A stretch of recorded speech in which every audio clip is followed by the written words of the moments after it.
وہ ہماری مخالفت کر رہی تھی.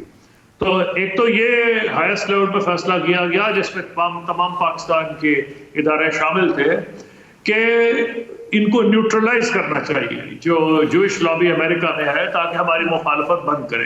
نمبر 2, ہندوستان کو جس نوعیت کے وہ ہتھیار بیچ رہے تھے وہ پاکستان کے لیے خطرہ تھا. اچھا اس وقت کیونکہ ہمارے بش انتظامیہ سے تعلقات بہت اچھے تھے تو امریکہ وہ ہتھیار انڈیا کو نہیں بھیجتا تھا لیکن اسرائیل بھیج دیتا تھا. کیا فیکٹر تھا جس نے ہمیں انکریج کیا کہ ہم آگے چلیں؟ تھا کہ اس وقت پرائم منسٹر شرون انہوں نے فیصلہ کیا کہ غزہ سے اسرائیلی فوجیں واپس بلائیں. اس کے نتیجے میں بہت دھوم دھام ہوئی, خوشی ہوئی سارے فلسطین میں, عرب دنیا میں, اسلامی دنیا میں. تو ہم نے فیصلہ کیا کہ یہ موقع ٹھیک ہے کہ ان کو جائیں تاکہ اپنا معاملہ بھی سینسٹائز کریں. انہیں کہیں کہ اگر آپ جس طرح آپ نے غزہ سے وڈرا کیا ہے, اگر آپ باقی علاقوں سے ویسٹ بینک سے آپ وڈرا کریں گے اور 2 اسٹیٹ سولوشن کی طرف جائیں گے, 2 انڈیپینڈنٹ وائبل اسٹیٹس جس میں فلسطین کا دارالخلافہ بیت المقدس ہوگا, تو ہم آپ کو تسلیم کریں گے. سر مجھے ایک اور اہم چیز ہے جس کے بارے میں جاننا ہے. عمومی طور پر یہ تاثر بھی دیا جاتا ہے کہ جس دور میں جنرل پرویز مشرف تھے وہ شاید اس بات کے حامی تھے کہ اسرائیل کو تسلیم کر لیا جائے. کیا یہ تاثر درست ہے؟ میں نے آپ کو بتانے کی کوشش کی کہ ہمارا مقصد یہ تھا کہ جنرل پرویز مشرف کا نہیں تھا, پاکستان کی سول ملٹری جتنی قیادت تھی اس کا مشترکہ طور پر فیصلہ تھا کہ کیونکہ انڈیا سے سول ملٹری ایگریمنٹ ہو رہا ہے پاکستان سے بھی ہونا چاہیے. اور پھر یہ کہ اسرائیل کو ہمیں پتہ تھا, اس بات کا علم ہے کہ یہ واحد دنیا کی مسلم نیوکلیئر پاور ہے. اور ہمارا یہ تھا کہ ہم نے کہا تھا دنیا کو کہ ہم سے کوئی خائف ہونے کی ضرورت نہیں, ہمارا نیوکلیئر پروگرام صرف ہندوستان کے لیے ہے کیونکہ ہندوستان نیوکلیئر پروگرام ہمارے لیے بنایا, ہمیں اس سے خطرہ ہے. لیکن ہماری جو رینج تھی میزائلز کی وہ نکوبار اور انڈمان آئلینڈز تک تھی, اور کیونکہ وہاں ہندوستان کے اڈے تھے اور ہندوستان کا وہ حصہ ہے, لیکن نکوبار انڈمان آئلینڈز کا پاکستان سے اتنا ہی ڈسٹنس ہے جتنا اسرائیل کا ہے. تو اسرائیل کو یہ ڈر تھا, ایک تو یہ کہ ہماری بڑی جو ایئر فورس بھی ہے کیونکہ فوج تو ہمارا کوئی کامن بارڈر نہیں ہے اسرائیل کے ساتھ, تو 73 میں انہوں نے دیکھا تھا کہ ہماری ایئر فورس نے ان کے کچھ جہاز بھی گرائے تھے شام میں, اور ہمارے پائلٹس جو تھے وہاں جہاز اڑا رہے تھے. اور ساتھ یہ کہ نیوکلیئر پاور ہے. جب میرا دورہ ہوا تو انہوں نے بڑا بلڈ اپ کیا, انہوں نے کہا اسلامک ورلڈ کی سپر پاور ہے پاکستان, کیونکہ ان کا یہ خیال تھا کہ ہمارا ان سے معاہدہ ہو جائے گا. لیکن جیسے میں نے آپ کو پہلے بتایا کہ فریم ورک کلیئر تھا جس بنیاد پر میں وہاں گیا تھا کہ اگر وہ وڈرا کریں گے 2 اسٹیٹ سولوشن آئے گا اور دارالخلافہ بیت المقدس ہوگا تو پھر ہم اس کو ایکسپٹ کریں گے. اور ہم نے ٹھکرا دی, انہوں نے بڑی آفرز دی تھی, انہوں نے کہا سول نیوکلیئر ہمارے ساتھ آپ ہائی ٹیکنالوجی کے اگریمنٹس کر لیں جس میں نینو ٹیکنالوجی اور بہت, کیونکہ میں انجینئر نہیں ہوں لیکن انہوں نے جو ہمیں کہا سائنٹسٹ جو ہمارے ایڈوائزرز تھے ان کا بہت بڑی آفر تھی. ساتھ انہوں نے کہا کہ آپ ایگریکلچر زراعت کے پیشہ آپ کے لوگ ہیں, 70% جو اس میں انوالوڈ ہے زراعت میں, اور انہوں نے کمال کر دیا تھا ایگریکلچر میں. ایک بنیادی طور پر وہاں تو ساری ریت ہی ریت تھی, تو انہوں نے اس کو جنگل میں منگل. سر مجھے یہ بھی بتائیے, اب ذرا حالیہ سچویشن کے اوپر آتے ہیں. کچھ ایسی بھی اطلاعات تھیں کہ شاید اسٹیبلشمنٹ کے اندر کچھ چند ایسے لوگ موجود تھے جن کی اس چیز کے لیے حمایت تھی کہ ہمیں اسرائیل کو ایک ریاست کے طور پہ تسلیم کر لینا چاہیے. مگر اس کے ساتھ ساتھ مجھے یہ بھی بتائیے گا کہ کیا پاکستان کو آپ سمجھتے ہیں کہ اسرائیل کو بطور ریاست تسلیم کر لینا چاہیے, قبول کر لینا چاہیے؟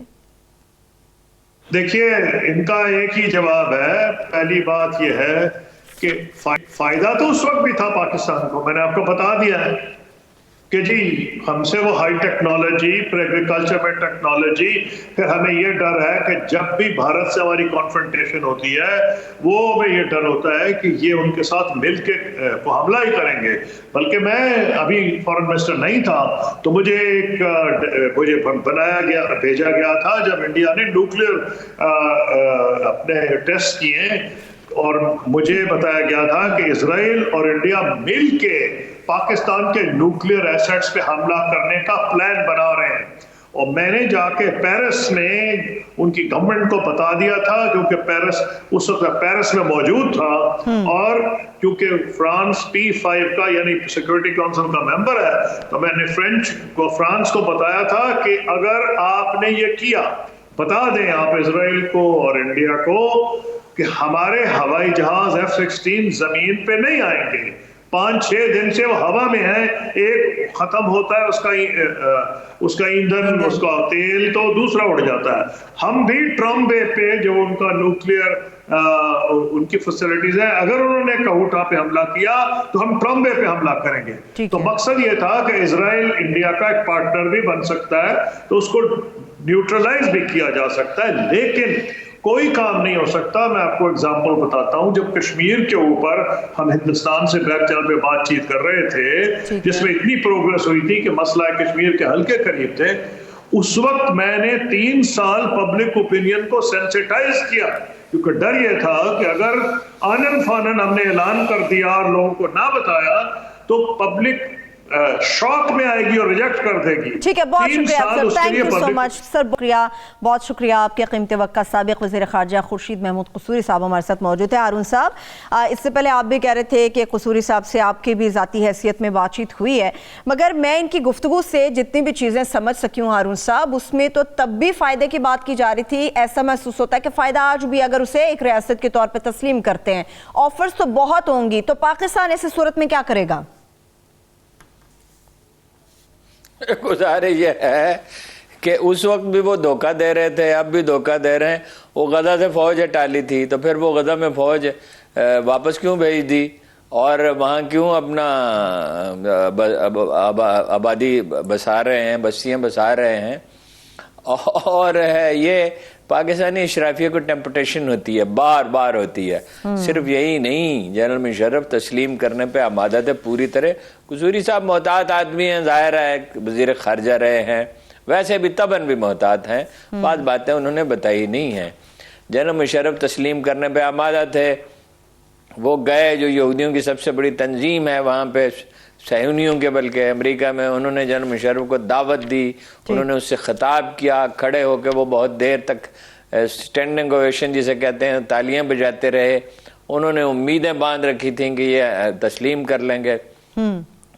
اور جب یہاں آئے انہوں نے جائزہ لیا، اور قصوری صاحب فرما رہے ہیں ان کا ایک حسن ظن ہے. اب اس پہ کیا عرض کریں کہ سول گورنمنٹ میں اس میں شریک تھی. کون سی سول گورنمنٹ تھی اس وقت؟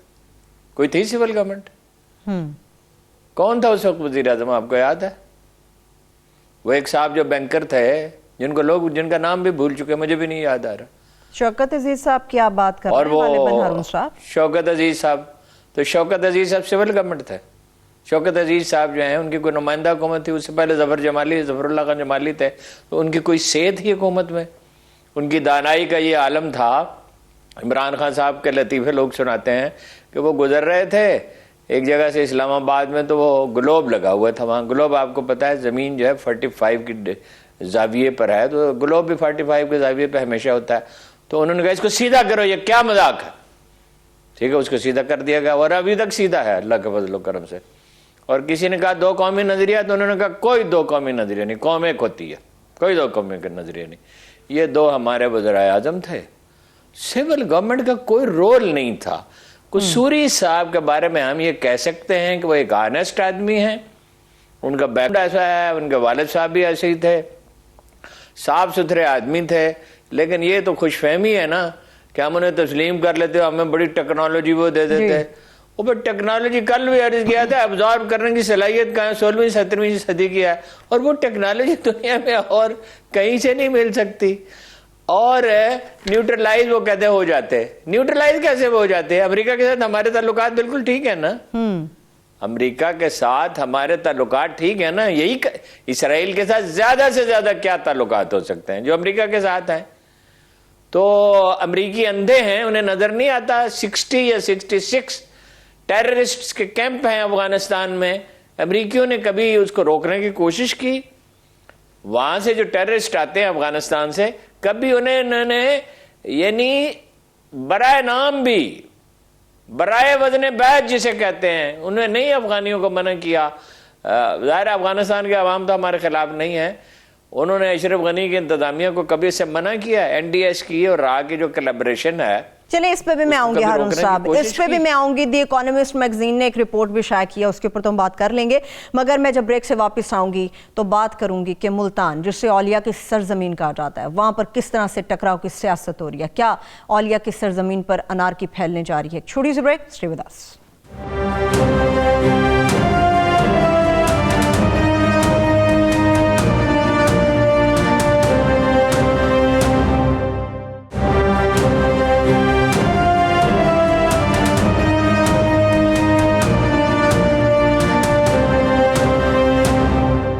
Welcome back. ابھی ہم بات کرنے جا رہے ہیں ہارون صاحب, کل جو پی ڈی ایم کی طرف سے ایک جلسہ ہونے جا رہا ہے ملتان کے اندر, گرفتاریاں ہو رہی ہیں, کارکنوں کو کہا گیا ہے کہ اگر ڈنڈا استعمال ہو تو ڈنڈا آپ لوگ بھی اٹھا لیں. بلاول بھٹو زرداری تو موجودہ حکومت کو کوفی حکومت کہہ ڈالا ہے. آپ کو لگ رہا ہے کہ فائنل سے پہلے فائنل ہونے جا رہا ہے کل؟ دیکھیے, میں اس سے پہلے وہ خورشید قصوری صاحب نے جو کچھ کہا اس کے بارے میں عرض کر دوں. اس زمانے میں جب یہ وزیر خارجہ تھے تو مہینے میں ایک دفعہ لازماً یہ مجھے بلاتے تھے, اور کچھ اور اخبار نویسوں کو بھی, اور بہت ہی ان کی شخصیت میں ترتیب بہت ہے, ڈسپلن بہت ہے, آرگنائزڈ آدمی ہیں. مہینے میں ایک دفعہ بلاتے تھے اور بریف کرتے تھے, کھانا کھلاتے تھے, اور تفصیل کے ساتھ بات کرتے تھے اور سنتے بھی تھے. اس وقت وہ منموہن سنگھ کے ساتھ مذاکرات ہو رہے تھے تو انہوں نے کہا یہ باتیں طے پا گئی ہیں, اور یہ بہت مطمئن تھے. اس کی طرف انہوں نے اشارہ بھی کیا, جنرل مشرف بھی بڑے مطمئن تھے کہ یہ ہو جائے گا, بارڈر سافٹ کر دیے جائیں گا, آنا جانا ہو جائے گا. میں نے ان سے صرف ایک بات کہی کہ یہ ناممکن ہے, یہ ہو نہیں سکتا, پاکستانی عوام اسے قبول نہیں کریں گے. تو انہوں نے کہا یہی بس رکاوٹ ہے. تو انہوں نے کوشش کی, جیسے انہوں نے کہا کہ 3 سال میں نے لوگوں کو میسج دینے کی کوشش کی, سمجھانے کی کوشش کی. اس طرح نہیں ہوتا ہے.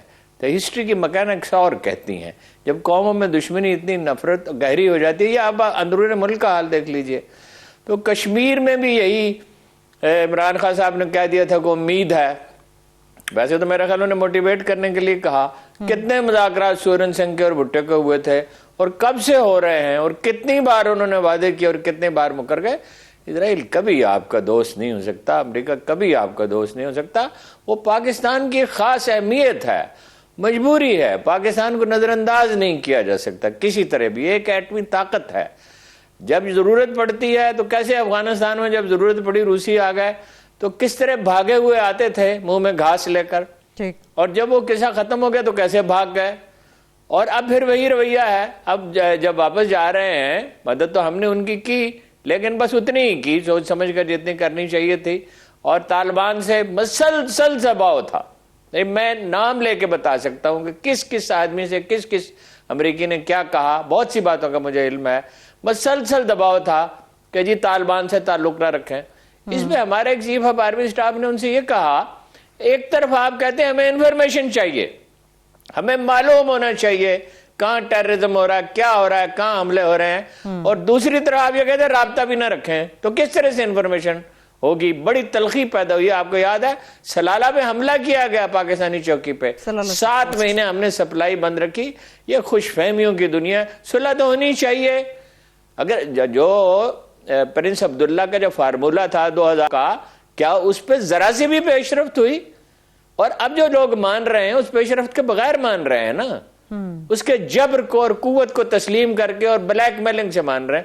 وہی یہاں کوشش کی گئی, اور اب وضاحتیں پیش کی جا رہی ہیں, اور یہ بتایا جا رہا ہے کہ ہارون رشید جیسے لوگ ایسے ہوا میں باتیں کر رہے ہیں. کسی کی یہ جرت نہیں پڑی کہ میرا نام لے کے بات کرے. میں کہتا ہوں مجھے معلوم ہے, مجھے نام معلوم ہے جن لوگوں نے وکالت کی. لیکن اب جب دیکھا پبلک کا رد عمل دیکھا, وہ میری وجہ سے میری کیا حیثیت ہے؟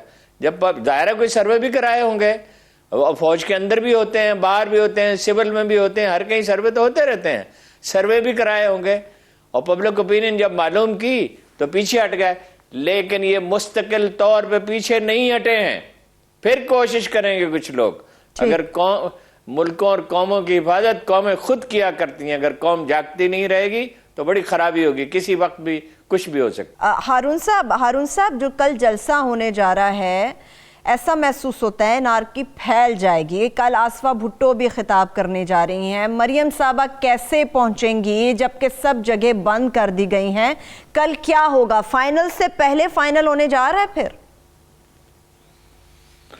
جی ایسا ہی لگتا ہے. 4 راستے ہیں, ایک بہاڑی سے ہے, ایک لودھرا سے ہے, ایک لاہور سے ہے, ایک ڈیرہ غازی سے ہے. چاروں راستے بند کر دیے جائیں گے. اسٹیڈیم بند کر دیا گیا ہے, اور وہ قلعہ کونا کا جو جلسہ گاہ ہے وہ بند کر دی گئی ہے. جتنی جگہیں انہوں نے منتخب کی تھیں اور ارد گرد کے تمام قصبے, چھوٹے بڑے, خانے وال تک, ادھر پرلی طرف, تو ہر جگہ پہ کارکنوں کو گرفتار کیا جا رہا ہے. معلوم کرنے کی کوشش کی ہے کہ کیا وہ کسی چارٹرڈ طیارے میں آ سکتی ہیں محترمہ کراچی سے, تو پتہ چلا کہ کوئی ایسی نہیں ہے, کوئی اطلاع ایئرپورٹ پہ نہیں ہے. سکھر سے ویسے 2 گھنٹے کا راستہ ہے, اب تو موٹر وے بن گئی آپ کو معلوم ہے. لیکن یہ کہ سکھر سے اگر وہ جلوس لے کے چلتے ہیں, زیادہ تر لوگ سندھ سے آئیں گے. اب وہ مظفر گڑھ وغیرہ پہ تو وہ روک دیں گے. جو ایم این اے ہے میر ارشد ان کا نام ہے یا ارشاد نام ہے, وہ چھپے ہوئے ہیں, اور ان سے ان کے دوستوں نے رابطہ کیا تو انہوں نے کہا کہ صحیح میں ادھر لک کیا پیا, ہاں جی, اور میں کل آسا. کل ان کو بتایا گیا کہ کل آپ کو کون آنے دے گا, آنا تھا تو آج آ جاتے. تو جیسے یہ عدلیہ کی تحریک میں یہ ہوتا تھا کہ وہ پہلے ہی سے لوگ پہنچ جاتے تھے. اسی طرح یہ خانے وال کا جو ہے موٹر وے پہ ٹول پلازا جو ہے, وہاں سے جلوس لے کے رانا صاحب ہیں, سینیٹر کیا ان کا نام ہے, محمود الحسن شاید نام ہے, انہیں لے کے جانا, انہی کے ہاں انہوں نے لنچ کرنا, وہاں سے جلوس لے کے جانا. ہارون صاحب سوال یہ ہے کہ کل اب شو ہو جائے گا, لوگوں کو انٹرٹین کیا جائے گا یا پھر تشدد دیکھنے کو ملے گا؟ دیکھیں وہ تو اپوزیشن تو تلی ہوئی ہے نا. دیکھیں گزارش یہ ہے, اپوزیشن تو یہ کہتی ہے کہ کرونا ورونا کچھ نہیں ہے, لوگ مر جائیں, ہزاروں لاکھوں آدمی مر جائیں. اقتدار کی جنگوں میں یہی ہوتا ہے, ہزاروں لاکھوں آدمی مر جائیں, یہ تو کچھ بھی نہیں ہے. آپ نے 77 کی موومنٹ نہیں دیکھی, ہم نے دیکھی ہے نا, کس طرح گولی چلتی تھی دھڑا دھڑ, اور کس طرح لاشیں گرتی تھیں, اور کسی کو پرواہ نہیں تھی. 329 آدمی مر گئے تھے. اور پھر وہ ایک فورس بنائی گئی تھی جس کا نام لیتے ہوئے مجھے جھجک ہوتی ہے, اور کن خواتین کو بلایا گیا تھا. ایک دن میں 20-22 آدمی مرے تھے پنجاب اسمبلی کے سامنے. وہ اقتدار کے جنگوں میں یہی ہوتا ہے. کوئی انقلابی ایجنڈا ہے, کوئی لوگوں میں زمین بانٹنی ہے, کوئی لوگوں کے مالی حالات ٹھیک کرنے کو, روزگار فراہم, ظاہر ہے کچھ بھی نہیں ہے, اور ہم ان کی حکومتیں دیکھ چکے ہیں. ٹھیک ہے. تو مولانا فضل الرحمان نے تو اعلانیہ جو چیز انہوں نے کہی ہے اس پہ بغاوت کا اطلاق ہوتا ہے, لیکن حکومتیں کمزور ہیں. لیکن پہلے تو عمران خان صاحب نے یہ فیصلہ کیا, اور میں ذمہ داری سے آپ کو بتا رہا ہوں, مجھے جن سے انہوں نے کہا, جس اجلاس میں کہا, وہاں جو معزز ترین شخصیت موجود تھی, اس نے مجھے بتایا, انہوں نے کہا جلسہ کر لینے دیں گے, ان کو روکیں گے, ڈسکریج کریں گے, مگر جلسہ کرنے دیں گے. اب ایسا لگتا ہے کہ شاید فیصلہ بدل گیا ہے. اب 300 تو کارکن گرفتار کیے ہیں صرف ایک جگہ سے, اور پرچہ صرف 70 پہ کاٹا ہے. اس کا مطلب یہ ہے گیلانی صاحب کے 4 بیٹوں کے خلاف مقدمہ درج کیا گیا ہے. جی جی میری عرض تو سن لینا, میں وہی تفصیل آپ کو بتا رہا ہوں, میری گزارش تو سنیں. 4 راستے بند کرنے کا فیصلہ کیا ہے. ان کارکنوں کو جو گرفتار کیا گیا ہے اور ایف آئی آر نہیں کاٹے گی, اس کا کیا مطلب ہے؟ جلسے کے بعد انہیں رہا کریں گے اور باقی لوگوں کو روکنے کی کوشش کریں گے. مولوی صاحب نے اعلان بغاوت کر دیا ہے, انہوں نے یہ کہا ہے کوئی ڈنڈا چلائے اس پہ ڈنڈا چلاؤ, مطلب ریاست کو مت مانو. ریاست کو تو ماننا پڑتا ہے, ایس ایچ او کو بھی ماننا پڑتا ہے. وہ کرنل بریگیڈیئر سلطان ہوتے تھے, ضیاء الحق سے ناراض تھے بہت سخت, تو ضیاء الحق نے کہا میں نے آپ کو انوائٹ کیا تھا تو آپ آئے نہیں. انہوں نے کہا جنرل صاحب شرفاء میں, شریف لوگوں میں بلانے کا ایک طریقہ ہوتا ہے, مطلب یہ آپ کے دفتر سے فون آنا چاہیے تھا. مجھے تو آرے بازار کا اگر ایس ایچ او بلائے پھر بھی میں جاؤں گا, میں تو قانون کا پابند ہوں. جب آپ انارکی کو دعوت دیتے ہیں, دیکھیں نا کل کیا ہوا ہے لاہور میں, ایک امیر زادے نے ٹریفک وارڈن پہ گاڑی چڑھا دی. وہ تو اس کی زندگی تھی